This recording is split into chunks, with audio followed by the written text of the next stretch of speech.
Alright, ladies and gentlemen, welcome back to the channel. Buckle up for this one because we're really going to be talking about a few things that do make you question what society we're living in, and if after the video is finished you want to head over to Mars or something, completely entitled to do so. In fact, I would highly encourage it. Firstly, we're going to be discussing this woman who was receiving treatment for cancer but now has been told she can no longer be a patient at the clinic because she questioned a certain flag. A streamer was misgendered live and then proceeded to have an absolute meltdown and had a go at one of the members of staff for not stepping in. A Japanese man has spent £12,000 on a dog costume, a lifelike dog costume to, I don't know, live his individual truth or something. And then a London restaurant is facing huge controversy after they uploaded a picture onto Instagram of their chefs who are all white. Yeah, I can't wait for the asteroid if I'm going to be honest, but before the asteroid hits, if you could, make sure to leave a like rating. If you're new, hit that big red subscribe button and turn on bell notifications so you never miss a video. Share this video, but ladies and gentlemen, let's just get into this. So a very concerning tweet has been going viral recently, posted by Libs of TikTok, where they detail a scenario where a woman was receiving treatment for cancer, but she criticized the trans flag that was being hung up in reception and was told she could no longer be a patient at the clinic. A woman receiving cancer treatment at the Oregon Health and Science University was told she can no longer be a patient at the clinic after she sent a message criticizing a trans flag hanging prominently at the entrance. She told us that they requested she go for re-education and she refused. Now, I'll tell you, when I first saw this tweet posted by Libs of TikTok, my first thought was, yeah, we've reached this point now in society where simply having a different opinion, questioning something which you're completely in the right to do so, now stops you from receiving cancer treatment. Why progressive flags in the very first place have to be hung up everywhere, especially in these settings, is completely beyond me. But it seems like we've now put that flag and what it represents on a pedestal higher than somebody receiving treatment for something that is very, very harmful. That's the point we've reached. No, you can't question this, otherwise you're not going to receive your cancer treatment. And that's not my stance, that's not my opinion, that's the stance, the message that this organization has sent out, because what other message is that sending out apart from the fact you must accept everything and anything or you will face consequences? And on top of that, you have to go for re-education.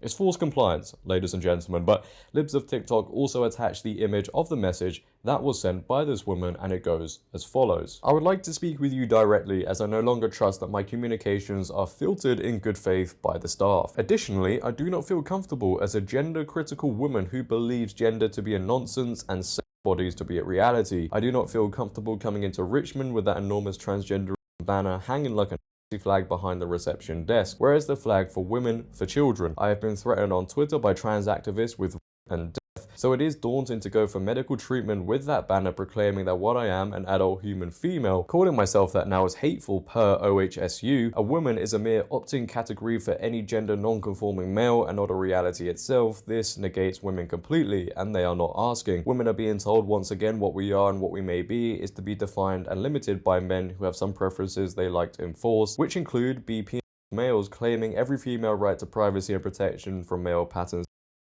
XY male violence toward women is undimmed by any level of transition. So yeah, the first thing you're probably thinking is I've had to edit out a lot of stuff from that message, and it's a shame I have to, but I kind of like the idea of uploading tomorrow. But the message she sent, she's completely in the right to do so. I think many people would question why a certain flag is hanging up like that, especially at a clinic. It doesn't really make much sense. It seems like everywhere we go now we're faced by progressive ideology, no matter where it is, right? Again, she's entitled to have her opinion and she's entitled to express her opinion. Where are the flags for women and men who still stick by being women and men? Well, they don't exist. And if they do exist, would they not be taken down because they would be deemed offensive by a minority? Oh no, we simply can't have those flags because it affects me and my life. But everybody has to accommodate to everything else. The vocal minority are literally controlling every single part of society right now. It's one rule for one small group and one rule for the rest of the world at this rate. But this is the response, nonetheless, she got after she sent this message. It's absolutely insane. Dear Marlene, this letter is to inform you that effective immediately, you are discharged from receiving medical care at the Richmond Family Medicine Clinic. This action is being taken because of ongoing disrespectful and hurtful remarks about our LGBTQ community and staff. The provider staff at the Richmond Clinic will continue to provide for your support healthcare needs until the 29th of July. Please note that you are also now dismissed from all OHSU family medicine clinics, including immediate care. Yeah, I mean, let's be honest, guys, right? This should be a lawsuit waiting to happen. And the more I think about it, you know, and this is the level of hypocrisy we're at, no place would refuse somebody treatment if they preach progressive ideology, right? It just wouldn't happen, and that's a good thing. Nobody should be refused treatment, especially when it's at this level as well.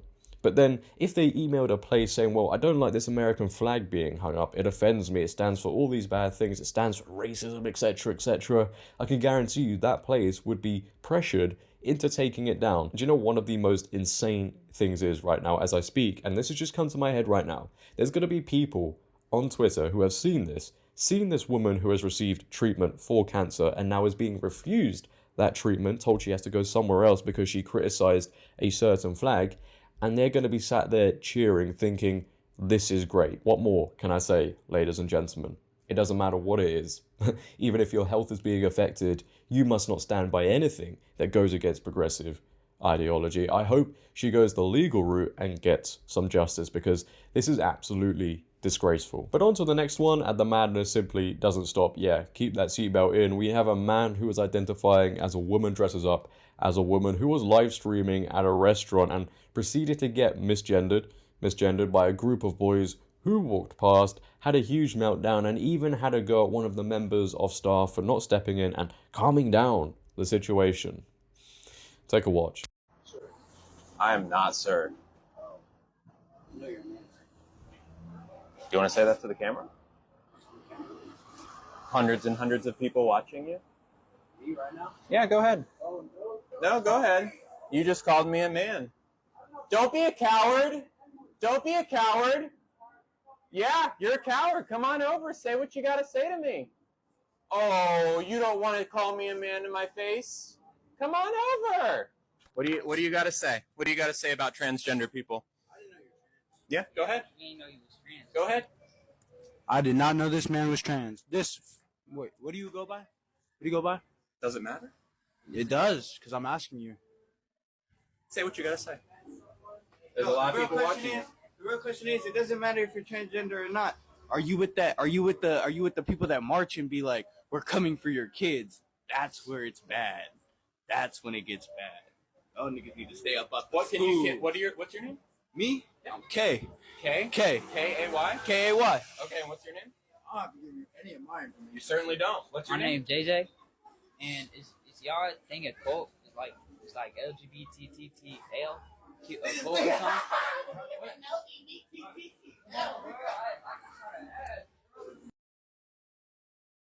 Can I ask why you didn't step in? What you were standing and watching? They called me a They were verbally harassing me. I didn't hear him call you that. I didn't know. I honestly had no idea what conversation you were having. So I think one of the first things to note about this video is attention seeking has reached the next level. If you have to go to restaurants and live stream yourself everywhere you go, I think some in-person interaction, in-person attention is needed. But I'm glad those boys came back and sort of stood their ground. You know, even one of the individuals was quite respectful. They bring up some valid points. Are you part of the group that says we're coming for your children? You stand there in the street saying we're coming for your children that needs to stay out of the schools. Is the LGBTLLLL, I believe he says, a cult? You know, and you have to remember, this is the younger generation. They certainly look and act younger than me. And they're even saying to themselves, well, something isn't quite right with all of this stuff. A line needs to be drawn in the sand. So that's good to see, right? It's good to see the younger generation waking up to this sort of thing. Will they continue with that worldview as they go further into the future?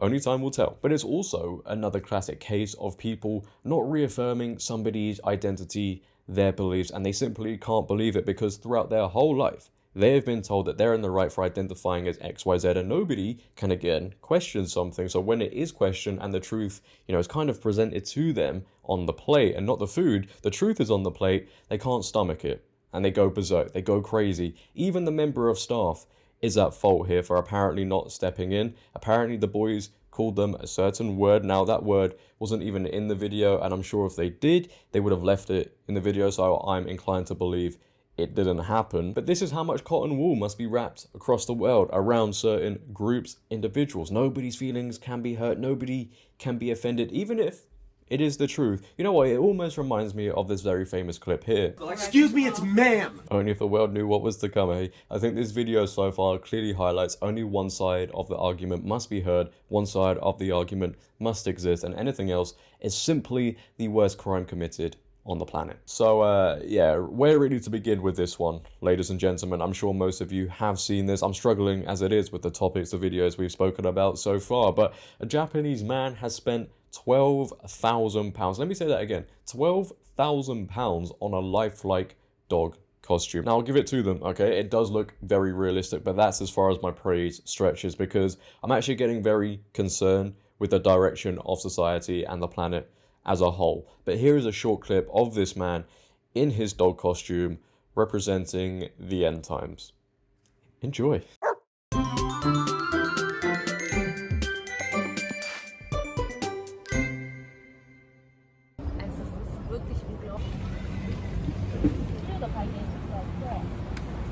Yeah, perfect.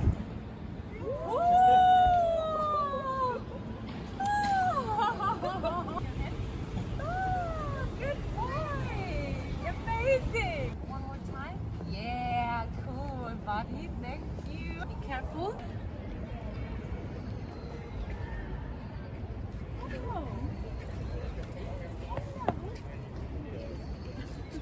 Wie für die Nähe?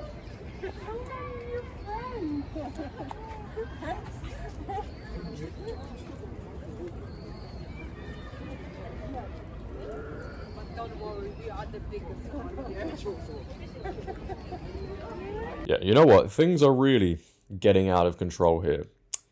If you have to go out of your way to spend £12,000 on a dog costume, forget the fact it's realistic, it's still a dog costume. I think, that £12,000 could be better spent elsewhere. A top-class therapist might be a good start. But I also think, this kind of shows people, and I'm going to go a little bit deep into this. Maybe I don't have to, maybe it's just surface level thinking, and this person really is just insane, but I'm going to go a little bit deeper into this. It really does show you, in my opinion, sometimes these individuals really aren't happy with the reality they're living in. They simply can't handle it. People don't like the idea of creating a very good life for themselves. It's too much effort. It's too much effort to go out and do XYZ. So instead of doing the long-term things, they go for the short-term quick fixes. Yeah, it's a very expensive quick fix, but people are so desperate to escape the reality they're living in, they will go to this extent where they have to pay out thousands for a dog costume just so for 15 minutes they can lie around, roll around like a dog, sniff other dogs, because they want to escape that reality so much. This is how depressed people are getting, because let's be honest, okay, if your life was in order and you had everything going for you, I don't think, maybe paying $12,000 for a dog costume would cross your mind. Maybe, again, this person is just genuinely insane and I'm going too deep into this. However, these certain opinions from people like myself, and I'm sure many of you are leaving comments down below, isn't going down too well with this individual. Apparently, they're not happy about the internet trolls. I think they've got other things to worry about. But a Japanese man who spent £12,000 turning himself into a dog bites back at cruel trolls making fun of his new life as a collie. In a pair of surreal videos posted to his YouTube channel, I Want to Be an Animal, Toko is first seen being taken out for a walk on a leash and is later seen sniffing at other dogs in a park before rolling around on the floor. God help us all. Responding to the comments, Toko said, "I'm just sad that people can think that. I love animals and enjoy play acting like a collie. This is my hobby, so I will carry on. It makes me happy and other people happy too." So now what? Do we have to reaffirm this person's identity, their individual truth, their beliefs? It wouldn't surprise me. I'm really trying to add some humor to this to really paper the cracks, because the reality is, the world is coming to an end. I really do think so. But finally, a restaurant in London, yes, good old London, is facing a lot of internet backlash after they posted a picture onto Instagram of their chefs and they were all whites. Yeah, I know. How dare they? London restaurant suffers furious backlash over Instagram photo of all-white male chef lineup. A Notting Hill restaurant has come under fire after the boss posted a photo of his team of all-white male chefs with criticism at the totally unrepresentative lineup. Thomas Straker, alongside 7 other chefs, posed for a photo which is distinctly missing any women or ethnic minority kitchen staff. An Instagram post captioned "Chef team assembled" quickly gathered a flurry of outraged comments about the lack of diversity in the team. Straker, who boasts an impressive social media following with 2.1 million on TikTok and 1.4 million on Instagram, had public opinion online quickly sour on him. Now, I'm just going to say this, I don't think many people should be worried about the public opinion online. Unless they've done something really, really bad, you shouldn't worry, because these sort of people will complain about absolutely everything. The wind could blow in a different direction and it would be offensive to them. But the double standards really do scream out to me, because if this was an Indian restaurant and they uploaded a picture onto Instagram of their chefs and they were all Indian, or a Chinese restaurant and they were all Chinese, there would be no public outrage. But a restaurant uploads a picture of white male chefs and everybody loses their minds.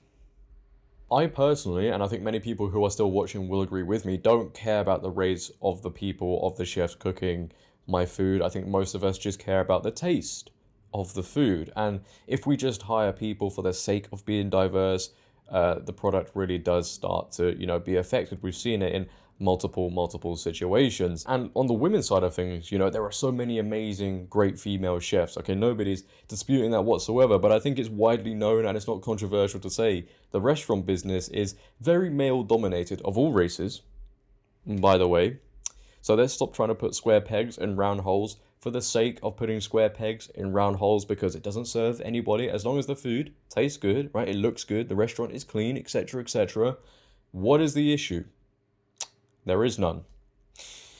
Diversity, inclusion, guys, it's the best thing. It really is. But that is the end of the video, ladies and gentlemen. If you have enjoyed today, please, for me, make sure to leave a like rating. Again, if you're new, hit that big red subscribe button and turn on bell notifications so you never miss a video. We are on the road to 50k. I keep on mentioning it, but again, I look at the sub count, I look at the views, and it's absolutely amazing to see. I simply still, at this point, with every video I mention it, I still can't believe it. If I'm going to be honest with you, it really does blow my mind, and it is such a privilege and honor to make content for you guys, and I'm so happy you guys seem to enjoy it. But if you could also share this video, that would be great. But until next time, until tomorrow, it has been your boy JD. Have a great day, and most of all, stay safe. I'm out. Peace.